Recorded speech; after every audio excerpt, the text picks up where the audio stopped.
I think there's so much to be gotten out of relationships with people. He was always the man of few words, the cowboy who let silence speak louder than any monologue. But at 80 years old, Sam Elliott broke that silence with a vengeance. In a move that stunned Hollywood insiders and longtime fans alike, Elliott has finally opened up about 7 actors he found unbearable to work with, or even just to watch from afar. It wasn't the kind of tabloid gossip one might expect. No tantrums, no screaming on set, no chairs thrown across trailers. No. With Sam Elliott, the truth came, as it always does, with quiet intensity, the kind that makes your spine stiffen and your throat dry. A single sentence from Elliott could carry the weight of a courtroom verdict, and this time he had a list. One actor he called a showman with no soul. Another a fashion cowboy who doesn't smell like sweat. The harshest, he's acting like a guy who saw acting on YouTube. These weren't just critiques. They were indictments, deep personal disappointments from a man who spent his life protecting the integrity of the craft he worshipped.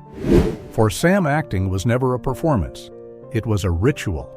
A man's truth whispered through gravel and gaze not shouted for applause. And in a world where TikTok charisma and method acting stunts have taken over the meaning of presence, Elliott has had enough. He's finally naming names, not for revenge, not for publicity, but because, as he put it once, there comes a time when silence starts to feel like betrayal. What led to this moment? Who made the list and why? And how does a man like Sam Elliott carry decades of loyalty, grit, and quiet disappointment in an industry of egos? For most of his career, Sam Elliott was the man who didn't need to speak much to be remembered. One glance, one pause, and the story wrote itself across his weathered features. Born in Sacramento in 1944, raised with a firm hand and few luxuries, Elliott came from a generation that didn't chase fame. They earned presence. By the time the 1970s rolled in, Hollywood was shifting. Big hair, brash voices. The new age of cinema was dawning, and it was louder, brighter, more unpredictable. But Elliott stayed on the periphery of all that. He carved his path in slow-burning roles, westerns and dramas that asked him to be less of a spectacle and more of a spirit. While others courted the camera, Sam stared straight through it. While younger actors cracked jokes at press junkets and courted scandal, he showed up, said little, and left the stage with dignity intact. He wasn't a star in the traditional sense. He was something else, something harder to define. A relic, maybe? A guardian of the unsaid. And then came the shift. As the 2000s brought forth a new generation of actors who saw performance as performance art, who transformed themselves in grotesque or grandiose ways, for every role, Elliott began to feel the industry slipping through his calloused fingers. What was once about character had become about choreography.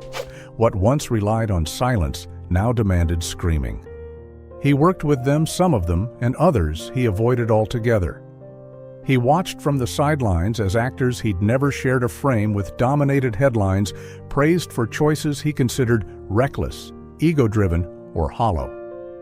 The art he'd spent his life defending had become a game to many, and Elliott, loyal to his quiet code, could only bite his tongue for so long. Then came the podcast. In a rare interview, asked about modern westerns and the new wave of actors portraying the roles he once made, iconic, Elliott didn't pivot, he didn't soften, he simply answered. Names came up, stories followed, observations, frustrations. And for the first time, a glimpse into the quiet contempt he'd been carrying for decades. But it wasn't gossip. Sam Elliott wasn't interested in tabloid fodder. What he delivered was something closer to a reckoning, a firm reminder that in an industry built on illusion, some truths still mattered. He wasn't out to ruin reputations. He was defending a dying language, the slow, deliberate art of disappearing into a role without screaming for recognition. And he knew it would sting. Some names were surprising, others less so. A few deeply respected. All of them in his eyes had violated something sacred. The silence was over, and the fire he'd held beneath that steely calm had finally found words. The first name he dropped was Benedict Cumberbatch, and it wasn't subtle. To most of the world, Cumberbatch had offered a mesmerizing, complex performance in The Power of the Dog, a film hailed for its psychological depth and subversive take on masculinity. But to Sam Elliott, it was nothing short of heresy. He walked like a dancer and talked like a professor, Elliott reportedly growled. That's not the West I knew. It wasn't personal, not at first. But something about Cumberbatch's calculated fragility, his polished portrayal of a wounded cowboy, triggered something in Elliott, a sense that Hollywood had reduced the cowboy to a costume. And for a man who once shoveled manure on real ranches, that felt like betrayal. But it wasn't just Cumberbatch. It never was. Next came Nicolas Cage. They had shared the screen in Ghost Rider, but never really shared space. Cage, wild-eyed and unpredictable, dominated scenes like a thunderstorm. Elliott, by contrast, stayed grounded, still silent, unwavering. Off-camera, they barely spoke. And when they did, the temperature dropped. Years later, when asked about Cage's style, Elliott simply said, "More firework than flame." Behind those words was a deeper truth. Elliott had spent a lifetime building tension with subtlety, with pauses that said more than paragraphs. Cage, on the other hand, exploded in every direction, dragging attention with him. To Elliott, it wasn't acting. It was noise. Then came Kevin Costner, perhaps the most complicated of them all. Costner, like Elliott, had worn the hat. He had ridden horses, carried guns, whispered to ghosts of the frontier. But to Elliott, it always looked too clean. Yellowstone, a series that millions adored, struck him as a soap opera in boots. Glossy, scripted, too much polish, not enough dust. Rumor has it he turned down a guest role on the show without a second thought. "I don't want to be the statue in someone else's museum," he reportedly said. The list continued. Jared Leto. Elliott never even worked with him, but he'd seen the headlines. The rats sent to co-stars. The refusal to break character. The drama bleeding off set. "Acting isn't a circus," Elliott once muttered. "You don't need to juggle knives to be convincing." Ashton Kutcher was perhaps the most painful for Elliott. They'd worked together on the ranch. On the surface, there was no feud, but beneath it, a quiet rift. Kutcher was kind professional, but he was Hollywood. He was algorithms and charm catchphrases and capital. To Elliott, that was enough to keep his distance. "He's not a bad guy," he told a friend. "He's just not built for this." Even Jane Campion, the director of The Power of the Dog, didn't escape his fire. For Elliott, it wasn't about gender, nationality, or success. It was about truth. He didn't believe a New Zealand auteur could capture the dirt-under-the-nails reality of American cowboys. "She made it look poetic," he once said. But it was never poetry, it was pain. In public reactions varied shock, outrage, applause. But behind the curtain, one thing became clear. Sam Elliott wasn't angry at the people. He was angry at what had happened to the story he spent a lifetime trying to tell. Long before the podcast and the names, there were quieter wounds. Sam Elliott had never been the kind of man to dwell in gossip columns or lean into self-promotion. But behind the ironclad stoicism was a lifetime of watching the world he loved become something unrecognizable. The West he had known, hard, silent, merciless, was slowly being turned into a set piece, its soul stripped away by aesthetics and marketability. And that hurt more than he ever let on. Friends close to Elliott remember long stretches of solitude between roles, not out of vanity, but fatigue. He once told a director, "I'd rather keep my mouth shut than say something that doesn't mean anything." That wasn't bitterness, it was preservation. The fewer roles he took, the fewer times he had to compromise. Behind the scenes, he battled the growing sense that he was a relic, an artifact from a cinematic language no longer spoken. Younger co-stars joked about Instagram. Producers wanted him to lighten the tone.